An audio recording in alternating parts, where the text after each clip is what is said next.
La protección jurídica de los programas de cómputo y la criptografía. Primeramente, se definirá lo que es un programa de cómputo. Un programa de cómputo es un elemento imprescindible para el funcionamiento normal de una computadora. Con el surgimiento de las computadoras en las últimas 2 décadas del siglo XX, los programas de cómputo tuvieron un importante desarrollo que trajo consigo la necesidad de protegerlos como productos del intelecto humano. Por ello, uno de los principios fundamentales de los derechos de autor dice que esta rama del derecho no protege las ideas en sí, sino solamente su expresión. Por otro lado, la piratería informática siempre ha sido un constante peligro y amenaza para todo contenido digital, debido a que su propagación es muy rápida y difícil de detener. Entonces, ¿cómo se define la piratería? Se entiende por piratería a la copia, reproducción, utilización o fabricación no autorizada de una obra, en este caso, de un programa de computadora. La protección jurídica de los programas informáticos en México.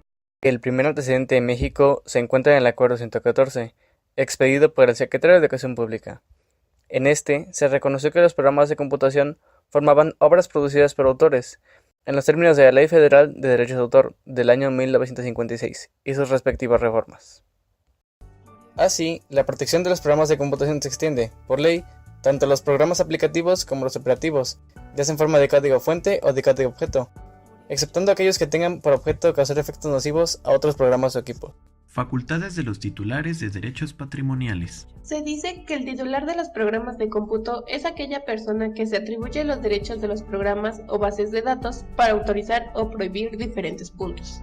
En los equipos de cómputo, los titulares pueden reproducir permanentemente, provisionalmente o completamente un programa por cualquier medio y forma. También pueden realizar la traducción, adaptación o cualquier otra modificación del programa. Por otro lado, en las bases de datos los titulares pueden reproducir de igual forma, ya sea permanentemente, provisionalmente o completamente, una base de datos por cualquier medio y forma. Además, pueden realizar la traducción, adaptación y modificación de la misma. Criptografía. Para hablar de criptografía, primeramente se tiene que entender qué es la criptografía, y esta proviene del griego kriptos, que significa oculto, y de grafía, que significa escritura.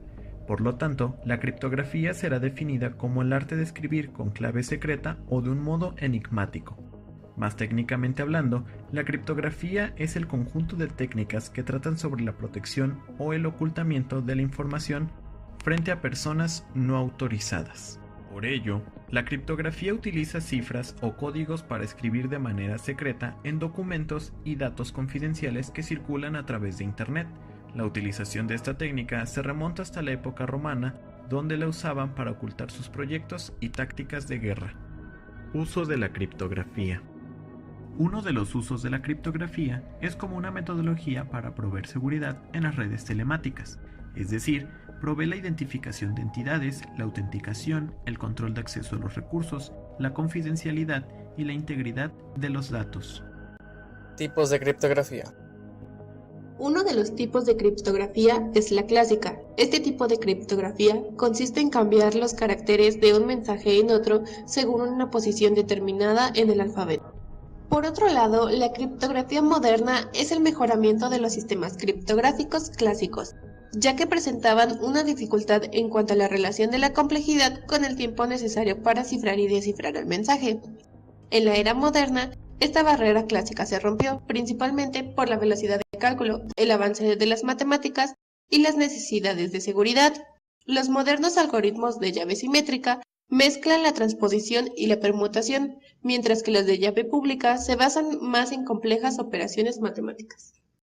Existe otra técnica llamada criptosistema César. Es una de las técnicas más simples y difundidas. Consiste en sustituir cada palabra del mensaje por otra avanzando n pasos en el alfabeto a partir del carácter original. Por ejemplo, se define el valor de la variable n con el valor número 2. A continuación, se cifrará la palabra enciclopedia, por lo que se sustituye cada letra por una que se encuentra a 2 posiciones adelante en el alfabeto, es decir, se sustituye la A por la C y así sucesivamente, lo que nos da como resultado la palabra encriptada.